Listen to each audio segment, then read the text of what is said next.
കൂട്ടുകാരെ എല്ലാവർക്കും നമസ്കാരം. നമ്മുടെ ഇഷ്ട പരമ്പരയുടെ ഇന്നത്തെ പുതുപുത്തൻ വിശേഷങ്ങളിലേക്ക് ഏവർക്കും സ്വാഗതം. എല്ലാവർക്കും നല്ലൊരു ദിവസമാകട്ടെ എന്ന് ആശംസിച്ചുകൊണ്ട് തന്നെ നമുക്ക് വിശേഷങ്ങളിലേക്ക് കടക്കാട്ടോ. അങ്ങനെ ദേവമംഗലത്ത് എല്ലാവരും കൂടിയിരിക്കുകയാണ്. ഇന്ന് കോടതിയിൽ പോകേണ്ട ദിവസമാണല്ലോ. ഗോമതിക്ക് ആകെ ടെൻഷനാണ്. ഈ കേസും കൂട്ടവും ഒന്നും വേണ്ടായിരുന്നു, എനിക്കാകെ പേടിയാകുന്നു. അത് കേൾക്കുന്ന ആനന്ദ് പറയും, എൻ്റെ പൊന്നമ്മേ, അനുവിനെ കൂടി അമ്മ ഇങ്ങനെ പേടിപ്പിക്കല്ലേ, അവൾക്കുള്ള കോൺഫിഡൻസ് കൂടി അമ്മ കളയൂലോ. കോടതിയിൽ വക്കീൽമാര് എന്തൊക്കെ ചോദ്യങ്ങൾ ചോദിക്കുമെന്നറിയാവോ? ഞാൻ എത്ര തവണ ടി വിയിൽ ഇതൊക്കെ കണ്ടിട്ടുണ്ട്. നമ്മളോട് ചിലപ്പം കുഴപ്പിക്കുന്ന ചോദ്യങ്ങൾ ചോദിച്ചാൽ നമ്മളെ അങ്ങ് തളർത്തി കളയും എന്നൊക്കെ ഗോമതി പറയാം. ഇത് കേൾക്കുന്ന മീന് പറയും, അമ്മേ, സിനിമയെ കാണുന്നത് പോലൊന്നും അല്ല കോടതിയിലെ കാര്യങ്ങൾ. അതെങ്ങനെ നിനക്കറിയാം? നീ കോടതിയിൽ പോയിട്ടുണ്ടോ എന്ന് ഗോമതി അപ്പം ചോദിക്കാം. അമ്മ ഇപ്പോൾ അനുശ്രീയോട് ചെയ്യുന്നതേ വല്ലാത്ത ദ്രോഹമോ? അയ്യോ, ഞാൻ എൻ്റെ മോൾക്ക് ദ്രോഹം ചെയ്തെന്നോ? അനാവശ്യം പറയരുത് കേട്ടോ എന്ന് ഗോമതി പറയാം. പിന്നല്ലാതെ എന്ന് ആര്യനും പറയാം. അപ്പോഴത്തേക്കും ആനന്ദ് പറയും, അറിഞ്ഞോ അറിയാതെയോ അമ്മ ഇപ്പം അവളെ പേടിപ്പിക്കുകയല്ലേ? എടാ, ഞാൻ എൻ്റെ പേടി കൊണ്ടല്ലേ ഇങ്ങനെ ഓരോന്നും പറയുന്നത്. അമ്മ, അങ്ങനെ ഒരു പേടിയുടെ ആവശ്യമില്ല. അമ്മ എന്തിനു പേടിക്കണം എന്ന് മീന് ചോദിക്കുക. നിനക്ക് അഭിപ്രായമൊന്നും ഇല്ലേ എന്ന് മീന് മിത്രയോട് ചോദിക്കുക. നിങ്ങളൊക്കെ അഭിപ്രായം പറയുന്നുണ്ടല്ലോ, പിന്നെ ഞാനെന്ത് പറയാനാ എന്ന് മിത്ര ചോദിക്കുകയാണ് കേട്ടോ. അപ്പം അനുവാണെങ്കിലും ഭയന്നാണ് നിൽക്കുന്നത്. അപ്പം മിത്രയുടെ അങ്ങനെയുള്ളൊരു മറുപടി എന്തുകൊണ്ടാണെന്നൊക്കെ നമ്മുടെ ആര്യന് മനസ്സിലാകുന്നുണ്ട്. അലോകിനെതിരാണല്ലോ, അത് മിത്രയിൽ ഒരുപാട് വേദന ഉണ്ടാക്കുന്നുണ്ട്. ഇതേ സമയം ക്ഷേത്രത്തിൽ പോയതിനു ശേഷം ബാലൻ വരികയാണ്. എന്നിട്ട് പ്രസാദം ഗോമതിയുടെ കയ്യിലേക്ക് കൊടുക്കാം. ബാലൻ നേരെ അനുവിൻ്റെ അടുത്തേക്ക് ചെല്ലുന്നേ. മോളെ, നമുക്കെന്നാൽ ഇറങ്ങിയാലോ എന്ന് ചോദിക്കാം. ദേ, മോൾ ഒന്നുകൊണ്ടും പേടിക്കണ്ട, സമാധാനമായിട്ടിരിക്കുക. മോൾക്ക് പേടിയുണ്ടോ എന്ന് വീണ്ടും ബാലൻ ചോദിക്കുക. പേടിക്കണ്ട മോളെ, സത്യം നമ്മുടെ ഭാഗത്തുള്ളപ്പം നമ്മൾ ആരെയാ പേടിക്കേണ്ടത് എന്ന് വീണ്ടും ചോദിക്കുക. എന്നാലും ബാലേട്ടാ, വക്കീലന്മാര് മോളോട് ഓരോ വൃത്തികേടൊക്കെ ചോദിക്കില്ലേ എന്ന് ഗോമതി പറയാ. വൃത്തികേടോ? എന്ത് വൃത്തികേട് എന്ന് ബാലൻ ചോദിക്കുക. അവൻ്റെ കൂടെ ഒരു ദിവസം രാത്രി മുഴുവൻ എന്ത് ചെയ്യുമായിരുന്നു? കല്യാണം കഴിച്ച അവൻ്റെ വീട്ടിലേക്ക് പോയിട്ട് നിങ്ങൾ തമ്മിൽ വേറെ ബന്ധങ്ങളൊന്നും ഉണ്ടായില്ലേ? അങ്ങനെ പല ചോദ്യങ്ങളും ചോദിച്ചാൽ മോൾ എന്തു പറയും എന്ന് ഗോമതി ബാലനോട് ചോദിക്കാം. അപ്പം പെട്ടെന്ന് മീൻ വിളിക്കും, അമ്മ എന്തൊക്കെയായി പറയുന്നത് എന്നുള്ള രീതിയിൽ. അപ്പം അനുവിനും നല്ല ഭയം തോന്നുന്നുണ്ട് ഗോമതിയുടെ ആ സംസാരം കേൾക്കുമ്പോൾ. പെട്ടെന്ന് ബാലൻ അനുവിനോട് പറയും, മോളെ, മറുഭാഗത്തെ വക്കീല് ജയിക്കാൻ വേണ്ടി പലതും പറയും, മോളോട് പലതും ചോദിക്കുകയും ചെയ്യും. ചിലതൊക്കെ ചിലപ്പോൾ നിന്നെ മുറിപ്പെടുത്തുന്ന രീതിയിലുള്ള ചോദ്യങ്ങളുമാകും. അതൊക്കെ മോള് ഉൾക്കൊള്ളണം. വക്കീൽമാർ ചോദിക്കൂന്നല്ല, ചോദിക്കാനുള്ള സാധ്യതയുണ്ടെന്ന് അച്ഛൻ പറയുന്നത്. മോൾ ഇപ്പോഴേ ടെൻഷനാകണ്ട. കൃഷ്ണമംഗലത്തുകാരുടെ വക്കീല് ഏതറ്റം വരെയും പോകും. ഏത് രീതിയിൽ പ്രകോപിപ്പിക്കാൻ പോയാലും മോള് കുടുങ്ങരുത്. നിനക്ക് പറയാനുള്ള കാര്യങ്ങൾ നീ കൃത്യമായും വ്യക്തമായും തന്നെ കോടതിയിൽ പറയണം. മനസ്സിലാകുന്നുണ്ടോ എന്ന് ചോദിക്കുക. പറയാ അച്ഛാ എന്ന് പനു പറയാ. പെട്ടെന്ന് മീനു പറയും, സ്ത്രീത്വത്തെ അപമാനിക്കുന്ന തരത്തിലുള്ള എന്തെങ്കിലും ചോദ്യം ഉണ്ടായാൽ നീ നിശബ്ദമായിട്ട് നിൽക്കരുത് എന്ന് പറഞ്ഞു കൊടുക്കുകയാണ്. ജഡ്ജിനോട് നീ അക്കാര്യം പറയണം, മനസ്സിലാകുന്നുണ്ടോ എന്ന് ചോദിക്കാം. അത് കേൾക്കുമ്പോഴത്തേക്കും ഗോമതിക്കും ആകെ വല്ലാതാവുകയാണേ. എന്നാ മോളെ, നമുക്ക് ഇറങ്ങിയാലോ എന്ന് ചോദിക്കാം. ഞാനും വരുന്നുണ്ട് എന്ന് ഗോമതി പറയാ. ഞാനും അനുവും മാത്രമേ കോടതിയിലേക്ക് പോകുന്നുള്ളൂ എന്ന കാര്യം ഇന്നലെ നമ്മൾ തീരുമാനിച്ചതൊക്കെ ശരിയാ. എൻ്റെ മോള് കൂട്ടിൽ കയറി നിൽക്കുമ്പോൾ ഞാൻ അവിടെ വേണം, അവക്കൊരു ധൈര്യം കൊടുക്കാൻ. ഞാൻ അവിടെ ഉണ്ടെങ്കിലേ അവക്കതൊരു സമാധാനമാണ്. അവക്ക് ധൈര്യത്തിന് ഒരു കുഴപ്പമില്ല ഗോമതി എന്ന് ബാലൻ പറയാം. നിനക്ക് സമാധാനത്തിനാണെന്ന് നീ അങ്ങോട്ട് പറഞ്ഞാൽ മതി. അങ്ങനെയാണെങ്കിൽ അങ്ങനെ, പക്ഷെ ഞാനും വരുന്നുണ്ട്. അവിടെ എന്തൊക്കെയാണ് നടക്കുന്നതെന്ന് എനിക്കൊന്ന് കാണണമല്ലോ എന്ന് ബാലനോട് നിർബന്ധപൂർവ്വം പറയാം. പെട്ടെന്ന് മീനു പറയും, അച്ഛാ, അമ്മയും കൂടി വന്നോട്ടെ എന്ന് പറയാം. ആനന്ദും പറയും, അമ്മയും കൂടി വന്നോട്ടെ അച്ഛാ, അല്ലെങ്കിൽ ഇവിടെ ആർക്കും ഒരു സ്വസ്ഥതയും ഉണ്ടാകത്തില്ല എന്ന് പറയണേ. ശരി, എങ്കിൽ നീ വേഗം പോയി റെഡിയാകുക. അതിന് ഞാൻ റെഡിയായിട്ട് നിൽക്കുക. നമുക്കിനി ഇറങ്ങിയേ മതി ബാലേട്ട എന്ന് ഗോമതി അപ്പോൾ പറയാണ്. അനു, പോയിട്ട് വാ മോളെ. നിനക്ക് നല്ല ധൈര്യമായിട്ട് പറയാനുള്ള കാര്യങ്ങളൊക്കെ തുറന്ന് പറയണം കേട്ടോ എന്നാ അനുത് പറഞ്ഞു കൊടുക്കുക. ദേ, നീ ആരും പേടിക്കേണ്ട കാര്യമില്ല. നിന്നെ ആരും ഒരു ചുക്കും ചെയ്യില്ല എന്ന് ആര്യനും പറയാം. അത് നിനക്ക് കോടതി ചെല്ലുമ്പോൾ മനസ്സിലാകും മോളെ. ഈ കുടുംബത്തിൻ്റെയും നമ്മുടെ അച്ഛൻ്റെയും അമ്മയുടെയും അഭിമാനത്തിന് വേണ്ടി സ്വന്തം ജീവിതം പോലും മറന്ന് വലിയൊരു ത്യാഗം ചെയ്യാൻ തയ്യാറായവളാ നീ എന്ന് മീനു പറയാണ് കേട്ടോ. നിന്റെ ആ മനക്കരുത്തുണ്ടല്ലോ, അത് തന്നെയാ എന്നും നിന്റെ രക്ഷയ്ക്കുതകുന്ന ഈ മനക്കരുത്ത്. മനസ്സിലാകുന്നുണ്ടോ? ഒരു വക്കീലും അയാളുടെ മുറിപ്പെടുത്തുന്ന ചോദ്യങ്ങളോ നിന്റെ മുന്നിൽ പിടിച്ചു നിൽക്കില്ല. നീ ധൈര്യമായിട്ട് പോയിട്ട് വാ. നീ നല്ല ബോൾഡായിട്ടുള്ള കുട്ടിയല്ലേ, നിന്നെ കൊണ്ട് സാധിക്കും എന്ന് പറയാണേ. അപ്പോഴത്തേക്കും അനു മിത്രയുടെ അടുത്തേക്ക് ചെല്ലുക. മിത്ര മാത്രം ഒന്നും പറയാതെ നിൽക്കുക. മിത്ര ചേച്ചി പോയിട്ട് വരട്ടെ എന്ന് ചോദിക്കുക. അപ്പം മിത്രയും പോയിട്ട് വാ, നിനക്ക് ശരിയാകുന്നത് തോന്നുന്നത് എന്താണോ അതുപോലെ നീ ചെയ്യ് എന്ന് പറയാം. എന്നിട്ട് പോകാനായിട്ട് തുടങ്ങുക. എന്നാൽ വാ മോളെ നമുക്ക് ഇറങ്ങിയേക്കാം എന്ന് ബാലൻ പറയണേ. അങ്ങനെ ഗോമതിയുടെയും ബാലൻ്റെയും ഒപ്പം അനു കോടതിയിലേക്ക് പോവാണ് കേട്ടോ. എല്ലാവരും നല്ല ടെൻഷനോട് കൂടി തന്നെയാണ് നിൽക്കുന്നത്, എന്താകും എന്നുള്ളൊരു രീതിയിൽ. അപ്പം ആരും ഇടയ്ക്കിടയ്ക്ക് മിത്രയെ ശ്രദ്ധിക്കുന്നുണ്ട്. അലോകിനെതിരായിട്ടാണല്ലോ എന്നൊരു വേദനയും വിഷമവും ഒക്കെ മിത്രയ്ക്ക് ശരിക്കും ഉണ്ട്. ഇതേ സമയം ഒരു ഓട്ടോയിലാണ് കേട്ടോ നമ്മുടെ ഗോമതിയും ബാലനും ഹനുവും കൂടി കോടതിയിലേക്ക്. ഇതേസമയം കോടതിയിൽ വന്ന് ഇറങ്ങുമ്പോൾ തന്നെ ഗോമതിക്ക് നല്ല ടെൻഷൻ ആവുകയാണ് കേട്ടോ. ചുറ്റും നോക്കുവാണ് പരിചയക്കാരെങ്കിലും ഉണ്ടോ എന്നുള്ള രീതിയിൽ. ഈ സമയം ബാലനാണെങ്കിൽ ഓട്ടോക്കാരന് പൈസയൊക്കെ കൊടുത്ത് അദ്ദേഹത്തെ അയക്കാനായിട്ട് നോക്കുവാണ്. പെട്ടെന്ന് ഓട്ടോ പോയി കഴിയുമ്പം ഗോമതി ബാലൻ്റെ കയ്യിൽ കയറി പിടിക്കും. ബാലേട്ട, ആരെങ്കിലും കണ്ടാലോ, നമ്മളെ അറിയുന്ന ആരെങ്കിലും ഉണ്ടെങ്കിലോ? അതിനിപ്പോൾ എന്താ എന്ന് ബാലൻ ചോദിക്കുക. പെൺകൊച്ചല്ലേ, പലതും പറഞ്ഞ് നാട്ടുകാരുണ്ടാക്കില്ലേ എന്ന് ചോദിക്കുക. നീ എന്തിനാ ഇങ്ങനെ ഭയപ്പെടുന്നത്? നമ്മുടെ ഭാഗത്താ നീതി, നമുക്ക് ന്യായം കിട്ടാൻ വേണ്ടിയാ നമ്മൾ കോടതിയിൽ വന്നിരിക്കുന്നത്. സത്യം പറയാൻ വേണ്ടി ആരെയാ ഭയക്കേണ്ടത് എന്ന് ബാലൻ ചോദിക്കുക. സത്യത്തിൽ ഭയക്കേണ്ടത് നമ്മളല്ല, തെറ്റ് ചെയ്തവരാ എന്ന് വീണ്ടും പറയാം. മോളെ, മുഖം മറയ്ക്കണോ വേണ്ടോ എന്നുള്ളതൊക്കെ നിന്റെ ഇഷ്ടമാ എന്ന് പറയാം. പക്ഷേ പേടിച്ചത് ചെയ്യരുത്. ഇല്ലച്ച, മുഖം മറയ്ക്കേണ്ട ഒരാവശ്യവും ഇല്ല, എനിക്കൊരു ഭയവും ഇല്ല എന്ന് പെട്ടെന്ന് അനു പറയാം. എൻ്റെ മോള് പറഞ്ഞത് കേട്ടല്ലോ, നീ കൂടെ വരണ്ടെന്ന് പറഞ്ഞത് ഇതുകൊണ്ടൊക്കെ തന്നെയാ. അപ്പം നിനക്ക് അത് പറ്റില്ല, വന്നേ പറ്റൂ എന്ന് ബാലൻ കോമതിയോട് പറയാം. നിങ്ങളിവിടെ നിൽക്ക്, ഞാനേ പോയി വക്കീലെ കണ്ടിട്ട് വരാം. അയ്യോ ബാലേട്ടാ, ഞങ്ങളെ തനിച്ചാക്കി പോകല്ലേ എന്ന് ഗോമതി പറയാം. തനിച്ചോ? നിന്റെ ധൈര്യത്തിനൊരാള് നമ്മുടെ മുന്നേ വന്നിട്ടുണ്ട്, അതാര് എന്ന് ചോദിക്കുക. അമ്മേ എന്ന് പറഞ്ഞ് ആര്യനപ്പം പെട്ടെന്ന് വിളിക്കുകയാണ് കേട്ടോ. ഹുയ്യോ, നീ ആര്യ, നീ എപ്പോഴാടാ വന്നേ എന്ന് ചോദിക്കുക. എന്താ ഇപ്പം നിനക്ക് സമാധാനമായില്ലേ എന്ന് ഗോമതിയോടൊപ്പം ബാലൻ ചോദിക്കുക. അവനെ നമ്മുടെ പിന്നാലെ വരുമെന്ന് എനിക്ക് ഉറപ്പായിരുന്നു. നിനക്കിപ്പോൾ ധൈര്യമായല്ലോ, ഇനി എനിക്ക് പോകാലോ. ഗോമതി, എൻ്റെ മോൾക്ക് നല്ല ധൈര്യമുണ്ട്. ദേ, അവളുടെ മനോബലം നഷ്ടപ്പെടുന്ന രീതിയിൽ നീ എന്തെങ്കിലും പറഞ്ഞാ ഓട്ടോ പിടിച്ച് ഞാൻ നിന്നെ വീട്ടിലെത്തിക്കും, ഇവിടെ നിർത്തില്ല. പറയുന്നത് മനസ്സിലാകുന്നുണ്ടോ? ഒന്ന് പോ ബാലേട്ടാ, ഞാനൊന്നും പറയുന്നില്ല, പോരെ. ബാലേട്ടൻ വക്കീലിനെ കണ്ടിട്ട് വാ. ഇനിയിപ്പം ആരിനോട് ഇവിടെ ഉള്ളതുകൊണ്ട് ഞങ്ങൾക്കൊരു പേടിയില്ല, ഞങ്ങൾ ഇവിടെ ധൈര്യമായിട്ട് നിന്നോളാം എന്ന് പറയാം. ശരി, എന്നാൽ ഞാൻ പോയിട്ട് വരാം എന്ന് പറഞ്ഞ് ബാലനാണെങ്കിൽ വക്കീലിനെ കാണാനായിട്ട് അങ്ങോട്ട് പോവാണ് കേട്ടോ. ഇതേ സമയം ആര്യനാണെങ്കിൽ അനുവിൻ്റെയും ഗോമതിയുടെ അടുത്തേക്ക് അങ്ങ് ചെല്ലുകയാണ്. അപ്പോൾ ആര്യനെ കാണുമ്പോൾ രണ്ടുപേർക്കും ഒരു സമാധാനമാവുക. എടാ, നിനക്ക് ഞങ്ങളുടെ കൂടെ വന്നുകൂടായിരുന്നോ? അതിലൊരു ത്രില്ലില്ലല്ലോ. കോടതി, വക്കീൽ വരും, പോലീസിനെയൊക്കെ കാണുമ്പം അമ്മ പേടിക്കുന്നേ എനിക്ക് നന്നായിട്ട് അറിയായിരുന്നു. അതുകൊണ്ടല്ലേ ഞാൻ പിന്നാലെ തന്നെ വന്നത് എന്ന് പറയാം. മോളെ, നിനക്ക് പേടിയുണ്ടോ എന്ന് ചോദിക്കുക. പേടിയുണ്ട് എന്നപ്പോൾ അനു മറുപടി പറയേ. ആദ്യമായിട്ടല്ലേ ഇങ്ങനൊരു സ്ഥലത്ത് ഞാൻ വരുന്നത്, അതിൻ്റേതായ ഒരു ബുദ്ധിമുട്ടുണ്ട്. പക്ഷേ അച്ഛനും അമ്മയും ഏട്ടനും ഒക്കെ കൂടെ ഉണ്ടെന്ന് ഓർക്കുമ്പം എൻ്റെ പേടി കുറച്ച് കുറയുന്നുണ്ട് എന്ന് അനു മറുപടി പറയണം കേട്ടോ. നീ സങ്കടപ്പെടലേ, ഞങ്ങളെല്ലാവരും ഉണ്ടല്ലോ. മോളെ, ആരും തോൽപ്പിക്കാൻ വേണ്ടിയല്ല നമ്മൾ ഇവിടേക്ക് വന്നത് എന്ന് പറഞ്ഞു കൊടുക്കുക. നിനക്ക് കിട്ടേണ്ട നീതി, നിനക്കറിയാവുന്ന സത്യങ്ങൾ പറഞ്ഞ് നീ മേടിച്ചെടുക്കാനായിട്ടാണ് ഇവിടേക്ക് വന്നത്. ദേ, സത്യം എന്താണോ അത് നീ കോടതിയിൽ പറയണം, ആരെയും ഭയപ്പെടേണ്ട കാര്യമില്ല. അതൊക്കെ കേൾക്കുമ്പോഴത്തേക്കും ഗോമതിയും പറയും, ആരും പറഞ്ഞത് നേരാ. നിനക്ക് കുടിക്കാൻ എന്തെങ്കിലും വേണോ മോളെ എന്ന് ആരും വീട്ടിൽ ചോദിക്കാം. എനിക്ക് ഒരു ബോട്ടിൽ വെള്ളം വേണം. അമ്മയ്ക്കോ? എനിക്കൊന്നും വേണ്ട എന്ന് ഗോമതി അപ്പം മറുപടി പറയും.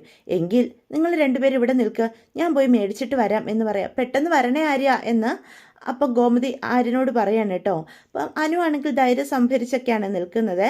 എങ്കിലും ഭയമൊക്കെ ഉണ്ട്. അമ്മയും കൂടി പേടിപ്പിക്കേണ്ടെന്ന് കരുതി മനോധൈര്യത്തോടു കൂടി നിൽക്കുന്നത് പോലെയാണ് അനുവിൻ്റെ ഇരിപ്പും മട്ടും ഭാവവും ഒക്കെ. ഗോമതിയാണ് ചുറ്റും നോക്കി ഭയന്ന് വിറച്ചായിരിക്കുന്നത്. പെട്ടെന്ന് ഗോമതി അനുവിനോട് പറയും, സമാധാനമായിട്ട് ഇരിക്കും മോളെ, നീ പേടിക്കേണ്ട ഒരാവശ്യമില്ല എന്ന് പറയുകയാണേ. ടെൻഷനൊന്നും ഇല്ലല്ലോ നിനക്ക് എന്ന് വീണ്ടും ചോദിക്കുക. ഇല്ല എന്ന് അനു മറുപടി പറയും. പെട്ടെന്ന് ആര്യനാണെങ്കിൽ അനുവിന് ഒരു വാട്ടർ ബോട്ടിലൊക്കെ മേടിച്ചുകൊണ്ട് വന്ന് കൊടുക്കുക. മോളെ, നീ ഇത് കുടിക്കുക എന്ന് പറയാം. ഇതേ സമയം നമ്മുടെ ബാലനും വക്കീലിനായിട്ട് അവരുടെ അടുത്തേക്ക് വരികയാണേ. അപ്പോൾ ഗോമതി ചോദിക്കും, ബാലേട്ടനെ കാണുന്നില്ലല്ലോ. ദേ, അച്ഛൻ വരുന്നുണ്ട് എന്ന് ആര്യനപ്പം ചൂണ്ടിക്കാണിക്കുകയാണ് ബാലനും വക്കീലും വരുന്നത്. അപ്പോൾ വക്കീലിനും ബാലനും കാണുമ്പം അവരിരുന്നിടത്ത് നിന്ന് എഴുന്നേൽക്കുക. അതെ, നമ്മുടെ കേസായിരിക്കും ആദ്യം വിളിക്കുന്നത്. അപ്പോൾ പെട്ടെന്ന് വക്കീൽ പറയും, കോടതി ചോദിക്കാനുള്ള സാധ്യതയുള്ള ചോദ്യങ്ങൾ അനുവിനോട് ഞാനൊന്ന് പറഞ്ഞു തരാം എന്ന് പറയാം. മോൾക്ക് ടെൻഷനൊന്നും ഇല്ലല്ലോ എന്ന് പറയാം. അനു, വക്കീൽ പറഞ്ഞു തരുന്ന കാര്യങ്ങൾ കൃത്യമായിട്ട് പഠിക്കണേ എന്ന് ഗോമതി പറയാം. ഒന്നും മറന്നു പോകരുത് എന്ന് വീണ്ടും പറഞ്ഞു കൊടുക്കുകയാണ്. ജഡ്ജി ചോദിക്കുമ്പോൾ ഉത്തരം അറിയില്ലെങ്കിൽ വക്കീലിനോട് ചോദിക്കണം അല്ലേ എന്ന് ഗോമതി അപ്പം പറയണേ. അത് കേൾക്കും കേൾക്കുമ്പോഴത്തേക്കും ബാലന് ചിരി വരിക.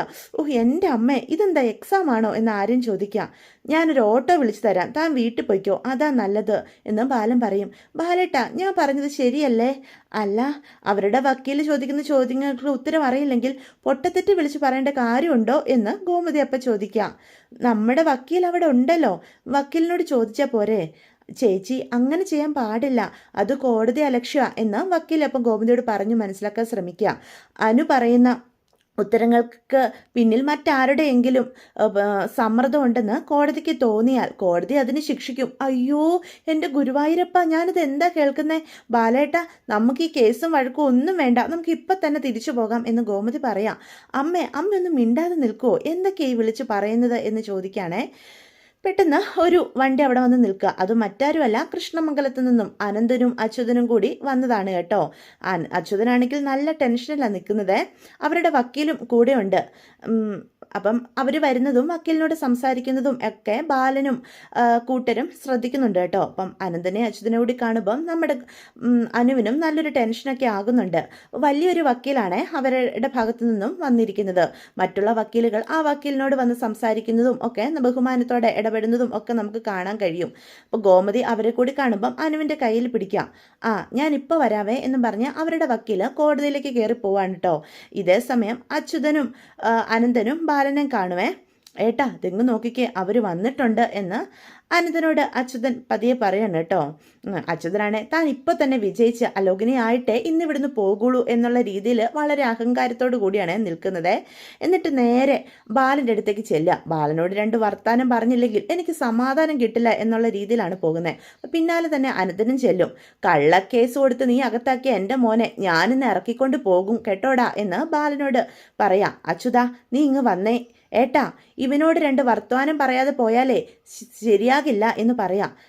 ഇതാരാണെന്ന് നിനക്ക് മനസ്സിലായോ എന്ന് അപ്പം വക്കീലിനെ കാണിച്ചുകൊണ്ട് ചോദിക്കാം. അത് കേൾക്കുന്ന ആരും പറയും, കറുത്ത കോട്ട് വിട്ടാരും ഫാൻസി ഡ്രസ് കോമ്പറ്റീഷന് വേണ്ടിയിട്ട് കോടതിയിലേക്ക് വരില്ലല്ലോ, അതറിയാനുള്ള സാമാന്യ ബോധ്യമൊക്കെ ഞങ്ങൾക്കും ഉണ്ട് എന്ന് പറയാം. വക്കീലാണെന്ന് മനസ്സിലായി. എട ചെറുക്ക, അത്രയ്ക്ക് പുച്ഛമൊന്നും വേണ്ട. ഇത് അഡ്വക്കേറ്റ് രവിവർമ്മ, കേട്ടിട്ടുണ്ടാവുമായിരിക്കുമല്ലോ, ഹൈക്കോർട്ടിലെ വക്കീല, വളരെ ഫേമസാ. നീ ഇതുവരെ കേട്ടിട്ടില്ലേടാ എന്ന് ചോദിക്കാം. രവിവർമ്മ ഒരു കേസിന് മേടിക്കുന്ന ഫീസ് കേട്ടാ പലചരക്ക് കടക്കാരൻ്റെ തല കറങ്ങിപ്പോകും. ഓ, അങ്ങനെയാണോ എന്ന് അപ്പം ആരും ചോദിക്കുകയാണ് കേട്ടോ. അപ്പം ഇതെല്ലാം കേൾക്കുന്ന അനുവിന് ഭയം തോന്നുവാണേ. കൃഷ്ണമംഗലത്തുകാർക്ക് പണം ഒരു വിഷയമല്ല. ഈ രവിവർമ്മ വക്കീല് കോടതിയിൽ നിന്ന് നിന്റെ മോളെ നിർത്തി പൊരിക്കും, നീ കണ്ടോ? അത് കണ്ട് തല കുനിച്ച് അപമാനിക്കപ്പെട്ട് നീ നിൽക്കും. ശരിയാ, കൃഷ്ണമംഗലത്തുകാർക്ക് പണം ഒരു വിഷയമല്ല, അതുകൊണ്ടാണല്ലോ ഇൻകം ടാക്സ് കയറി അടപടലം എല്ലാം കൊണ്ടുപോയത് എന്ന് ബാലനപ്പം ചോദിക്കുകയാണ് കേട്ടോ. പിന്നെ നീ ഇപ്പം പറഞ്ഞല്ലോ, നിന്റെ വക്കീല് കോടതിയിൽ എൻ്റെ മോളെ വിറപ്പിക്കൂ എന്നൊക്കെ പറഞ്ഞല്ലോ എന്ന് ബാലൻ ചോദിക്കാം. വിറപ്പിക്കുക തന്നെ ചെയ്യൂടാ, അങ്ങനെ പേടിച്ച് വിറച്ച് നിക്കറി മുള്ളുന്നവനല്ല ബാലൻ്റെ മക്കള് എന്ന് ബാലനപ്പം മറുപടി പറയാം. എൻ്റെ മോള് ധൈര്യമായിട്ട് അവൾക്ക് പറയാനുള്ളത് കോടതിയിൽ പറയുക തന്നെ ചെയ്യും. അവളെ എൻ്റെ മോള, ഈ ബാലൻ്റെ മകള് എന്ന് പറയാം. നിന്റെ തലതെറിച്ച പുത്രനുണ്ടല്ലോ, അവനൊരു 7-8 വർഷമെങ്കിലും ഗോതമ്പുണ്ട തിന്നും. അതിനുള്ളത് ഈ ബാലൻ മേടിച്ചു കൊടുക്കും. അയ്യോ അച്ഛാ, ജയിലിലിപ്പോൾ ഗോതമ്പുണ്ടയൊന്നും അല്ല, നല്ല ചിക്കനും ചപ്പാത്തിയും ഒക്കെയാ എന്ന് ആരും പറയും. എന്തായാലും അവന് പോഷകാഹാരം കിട്ടും, ചിക്കനൊക്കെ നല്ല പ്രോട്ടീൻ ആണല്ലോ എന്ന് പറയാം. എടാ, വാദം കോടതിക്കകത്തല്ലേ എന്ന് അച്യുതൻ ചോദിക്കുക. നിനക്കത് അറിയായിരുന്നല്ലോ എന്ന് ബാലൻ വീണ്ടും ചോദ്യം ചോദിക്കുകയാണ് കേട്ടോ. നിനക്കിത് അറിയാവുന്നതല്ലേ, പിന്നെ നീ എന്തിനാടാ എന്നെ കയറി ഇങ്ങോട്ട് ചൊറിയാൻ വന്നത് എന്ന് വീണ്ടും ബാലൻ ചോദിക്കാം. അപ്പോൾ അനന്തം പറയും, അനാവശ്യ സംസാരമൊന്നും വേണ്ടെന്ന് നിന്നോട് ഞാൻ പറഞ്ഞതല്ലേ, നീ കേട്ടില്ല. ഇപ്പം നിനക്ക് തൃപ്തി ആയോടാ അവൻ്റെ വായിലിരിക്കണ മുഴുവൻ കേട്ടപ്പം എന്ന് ചോദിക്കാം. പെട്ടെന്ന് രവിവർമ്മ വക്കീൽ പറയും, മിസ്റ്റർ ബാലൻ, ഞാൻ ഇന്ന് വരെ അപ്പിയർ ചെയ്തിട്ടുള്ള ഒരു കേസ് പോലും ഞാൻ തോറ്റിട്ടില്ല. അതാണ് എൻ്റെ കരിയർ ഗ്രാഫ്. എന്നെപ്പറ്റി ശരിക്കും താങ്കൾക്കും താങ്കളുടെ കുടുംബത്തിനും അറിയില്ല എന്നാ തോന്നുന്നേ. ബാലൻ്റെ ആത്മവിശ്വാസം തകർക്കുകയൊന്നും അല്ല കേട്ടോ ഞാൻ. തോൽക്കാൻ പോകുന്ന നിങ്ങളുടെ വക്കീലിനെ ഞാനൊന്ന് സമാധാനിപ്പിച്ചെന്നേ ഉള്ളൂ. കേസ് തോറ്റുപോയെന്ന് വിചാരിച്ച് ഈ പാവത്തിനെ ഫീസൊന്നും കൊടുക്കാതിരിക്കരുത്. ആര്യനങ്ങ് ദേഷ്യം വരിക. എടാ എന്നും പറഞ്ഞ് ആര്യ മുന്നോട്ട് നീങ്ങാണ് കേട്ടോ. പെട്ടെന്ന് ഗോമതി പിടിച്ചു നിർത്തും. ആര്യ, നീ അവിടെ നിൽക്കുക. അപ്പോൾ ബാലൻ അതിനുള്ള മറുപടി പറയാം. രവിവർമ്മ സാറേ, സാറിപ്പോൾ പറഞ്ഞില്ലേ, സാറ് വാദിച്ച ഒരു കേസ് പോലും ഇന്ന് വരെയും തോറ്റിട്ടില്ലെന്ന്. സാറ് പറയുന്നതൊക്കെ ശരിയായിരിക്കും. അങ്ങനെയാണെങ്കിൽ ഈ കേസിനൊരു പ്രത്യേകതയുണ്ട് സാറേ എന്ന് ബാലൻ പറയാം. എന്താണെന്നറിയോ? അറിയോ, സാറ് ആദ്യമായിട്ട് തോൽവി അറിയാൻ പോകുന്ന കേസ് ഇതായിരിക്കും. അത് ഈ ബാലൻ്റെ ഉറപ്പാ. അപ്പം രവിവർമ്മ ഒരു പുച്ഛത്തോട് പറയാ, കേസിന്റെ വിധി വരുന്നത് വരെ ഈ ആത്മവിശ്വാസം അത് താങ്കൾ വിട്ടുകളയണ്ട. സത്യം സ്വന്തം മകളുടെ ഭാഗത്താണെന്ന് ഉറപ്പുള്ള ഒരച്ഛൻ്റെ ആത്മവിശ്വാസം അത്ര നിസ്സാരമല്ലടോ എന്ന് വക്കീലിനോട് ബാലൻ പറയാണ് കേട്ടോ. അപ്പം അനുവിന് ഈ വാദപ്രതിവാദങ്ങളൊക്കെ കേൾക്കുമ്പോൾ ആകെ ഒരു ഭയം തോന്നുക. ഈ കുട്ടിയുടെ ഭാഗത്ത് ന്യായമുണ്ട്, കോടതിക്ക് അത് ബോധ്യപ്പെടും എന്ന് അവരുടെ വക്കീല് രവിവർമ്മ വക്കീലിനോട് പറയാം. എടോ, താൻ ഇപ്പോൾ ഈ കേസ് ഇട്ടിട്ട് പോയാൽ തൻ്റെ മാനം രക്ഷപ്പെടും, അത്ര തന്നെ.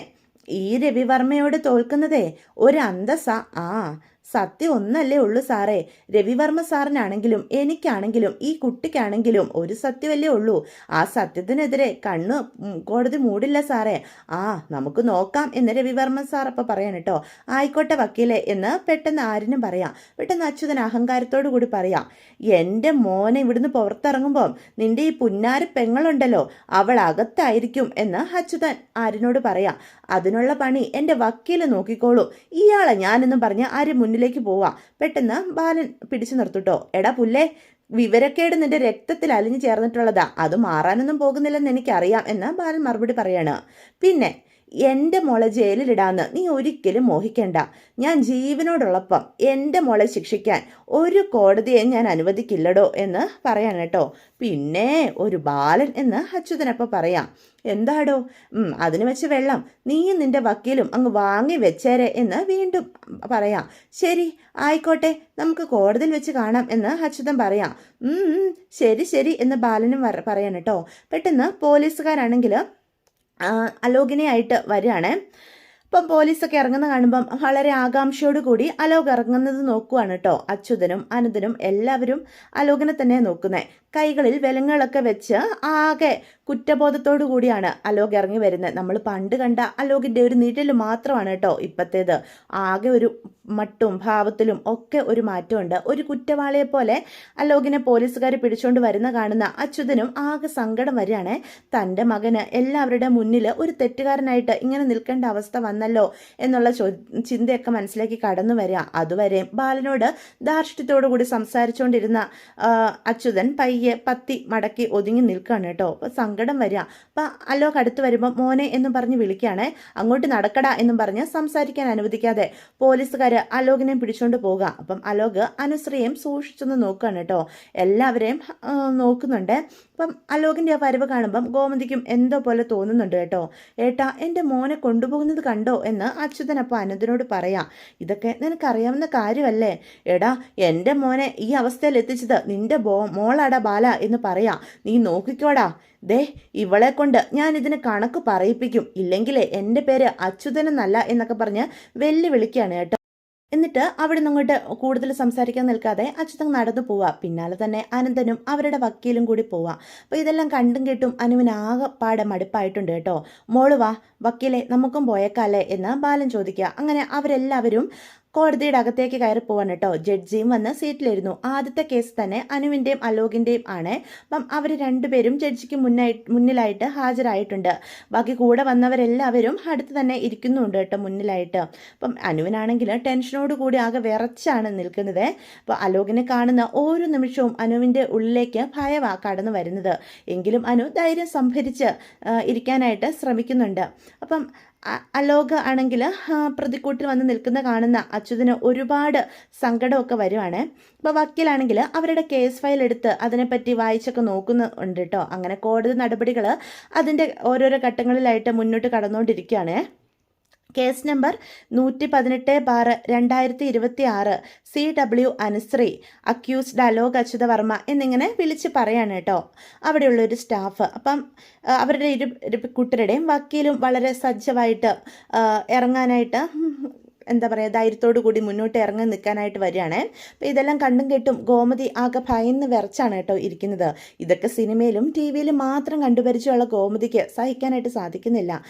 സമയം അലോകിൻ്റെ വക്കീൽ എഴുന്നേറ്റ് ഒബ്ജക്ഷൻ യുവർ ഓണർ എന്ന് പറയാം. എന്നിട്ട് പറയും, വാദിഭാഗം വക്കീല് എൻ്റെ കക്ഷിയെ കൊണ്ട് കുറ്റം ഏൽപ്പിക്കാനായിട്ട് മനഃപൂർവ്വം ശ്രമിക്കുന്നതായിട്ടാണ് എനിക്ക് തോന്നുന്നത് എന്ന് പറയാം. അത് കേൾക്കുന്ന അലോകിൻ്റെ വക്കീല് പറയും, ഒരിക്കലുമല്ല, ഞാൻ എൻ്റെ എൻ്റെ ചോദ്യങ്ങൾക്ക് വ്യക്തമായൊരു ഉത്തരം അലോകിനെ കൊണ്ട് പറയിക്കാൻ മാത്രമാണ് നോക്കുന്നത് എന്ന് അനുവിൻ്റെ വക്കീല് കൃത്യമായി ജഡ്ജിയെ ബോധ്യപ്പെടുത്തുകയാണ് കേട്ടോ. അപ്പം ഇതെല്ലാം കണ്ടും കേട്ടും ഭയന്ന് വിറച്ചാണ് ഗോമതി ബാലൻ്റെ കയ്യിൽ കയറി പിടിക്കുക. പെട്ടെന്ന് അലോകിൻ്റെ വക്കീൽ വീണ്ടും വന്ന് പറയാം, മൈലോട്ട്, ഒരാൾ കുറ്റക്കാരനാണോ അല്ലയോ എന്ന് തീരുമാനിക്കേണ്ടത് തെളിവുകളുടെ അടിസ്ഥാനത്തിലാണ്. ഇത്തരത്തിലുള്ള ചോദ്യങ്ങൾ ചോദിച്ച് എൻ്റെ കക്ഷിയെ മാനസികമായി സമ്മർദ്ദത്തിലാക്കി കുറ്റം സമ്മതിപ്പിക്കാനാണ് ഇയാളിപ്പം നോക്കുന്നത്. അത് നിയമപരമായി അംഗീകരിക്കാനാകുന്നതല്ല എന്ന് വീണ്ടും പറയാം. അപ്പം രവിവർമ്മ വക്കീലിൻ്റെ ഈ തരത്തിലുള്ള ഒരു വാദമൊക്കെ കാണുമ്പം അനന്തനും അച്യുതനും വളരെയേറെ പ്രതീക്ഷ ഉണ്ടാകുകയാണ്. ഇതേസമയം അനുവിൻ്റെ വക്കീൽ വീണ്ടും പറയും, യുവർ ഓണർ, ഞാൻ അങ്ങനെ ഒരു ശ്രമം നടത്തിയിട്ടില്ല. ഈ കേസിൽ പ്രതി ചെയ്ത പ്രവൃത്തികൾ, ആ പ്രവൃത്തിയുടെ ഗൗരവം, ഒരു പെൺകുട്ടിയുടെ നേരെ ചെയ്ത ക്രൂരതയുടെ ആഴം, ഇതൊക്കെ കോടതിയെ ബോധ്യപ്പെടുത്താൻ മാത്രമാണ് ഞാൻ ശ്രമിക്കുന്നത് എന്ന് വീണ്ടും പറയാൻ കേട്ടോ. പല ഒന്നിനും മറുപടി പറയാതെ തല കുനിച്ചാൽ നിൽക്കുന്നത്. ഇതൊക്കെ കോടതിയെ ബോധ്യപ്പെടുത്താൻ ഈ ചോദ്യം ചെയ്യൽ അനിവാര്യമാണ് എന്ന് പറയാം. ഇത് കേൾക്കുന്ന ജഡ്ജി പറയും, മിസ്റ്റർ രവിവർമ്മ, ദയവ് ചെയ്ത് നിങ്ങൾ നിങ്ങളുടെ സീറ്റിൽ പോയി ഇരിക്കൂ. എന്നിട്ട് നമ്മുടെ അനുവിൻ്റെ വക്കീലിനോട് പറയും, യു മേ പ്രൊസീഡ് എന്ന് പറയാം. ഈ കേസിലെ സംഭവങ്ങളുടെ തുടക്കം അനുശ്രീയുടെ വിവാഹ തലേന്ന് രാത്രിയാണല്ലേ എന്ന് ചോദിക്കാം. അപ്പം അലോക് അതെ എന്ന് മറുപടി പറയാം. അന്ന് രാത്രി അനുശ്രീയെ നിങ്ങൾ തട്ടിക്കൊണ്ട് പോയോ എന്ന് ചോദിക്കുകയാണേ. അപ്പം അങ്ങനെ ഒരു ചോദ്യം ചോദിക്കുമ്പം അനുവിനും ആകെ ഭയം വരികയാണ്. അലോക് ഒരിക്കലും തട്ടിക്കൊണ്ട് പോയിട്ടില്ലല്ലോ, അനു സ്വന്തം ഇഷ്ടപ്രകാരം ഇറങ്ങി വന്നതാണല്ലോ, അതിനുശേഷമാണല്ലോ തട്ടിക്കൊണ്ടു പോയത്. ഞാൻ അവളെ തട്ടിക്കൊണ്ടു പോയതൊന്നുമല്ല, എനിക്ക് അവളെ ഇഷ്ടമായിരുന്നു, ഞങ്ങൾ തമ്മിൽ സ്നേഹത്തിലായിരുന്നു എന്ന് പറയാം. പെട്ടെന്ന് ഗോമതി അവിടെ നിന്ന് വിളിച്ചു പറയാ, കള്ളം, പച്ച കള്ളവാ, കോടതിക്കുള്ളിൽ ഒച്ചപ്പാടൊന്നും ഉണ്ടാക്കാൻ പാടില്ല, ഓർഡർ ഓർഡർ എന്ന് ജഡ്ജി പറയാ. ഒരിക്കൽ കൂടി ഇത് ആവർത്തിച്ചാൽ കോടതി നടപടിയെടുക്കും. ഗോമതി, നീ അവിടെ ഇരിക്കുക, നീ എന്തൊക്കെയായി വിളിച്ചു പറയുന്നത്? ഞാൻ പറയുന്നത് കേൾക്ക്. ബാലേട്ട, അവൻ പറയുന്നത് കേട്ടില്ലേ? മിണ്ടാതിരിക്കുക, ഇങ്ങനൊന്നും ഇവിടെ പ്രതികരിക്കാൻ പാടില്ല ഗോമതി, ഇത് നമ്മുടെ വീടല്ല, ഒരു മാന്യമായിട്ട് നമ്മളിവിടെ ഇടപെടാൻ പാടുള്ളൂ. അലോക് പറയുന്നത് നിങ്ങളും അനുശ്രീയും തമ്മിൽ സ്നേഹത്തിലായിരുന്നു എന്നാ. അങ്ങനെയാണെങ്കിൽ അന്ന് രാത്രി അനുശ്രീ നിങ്ങളുടെ അടുത്തേക്ക് പ്രേരിപ്പിച്ചത് ആരാണ് എന്ന് വീണ്ടും ചോദിക്കുകയാണ്. അത് കേൾക്കുമ്പോഴത്തേക്കും അലോക് ആണെങ്കിൽ എന്തു മറുപടി പറയണം എന്നറിയാതെ തല കുനിച്ച് നിൽക്കുകയാണ് കേട്ടോ. അതോടുകൂടി ഇന്നത്തെ എപ്പിസോഡും അവസാനിക്കുകയാണ്. ഇഷ്ടപ്പെടുവാണെങ്കിൽ ചാനൽ സബ്സ്ക്രൈബ് ചെയ്ത് ഒന്ന് സപ്പോർട്ട് ചെയ്യണേ. ലൈക്ക് ചെയ്യാനും നിങ്ങളുടെ അഭിപ്രായങ്ങൾ കമൻസ് വഴി എന്നെ അറിയിക്കാനും ഒക്കെ ആരും മറന്നു പോകരുതേ. അപ്പോൾ എല്ലാവർക്കും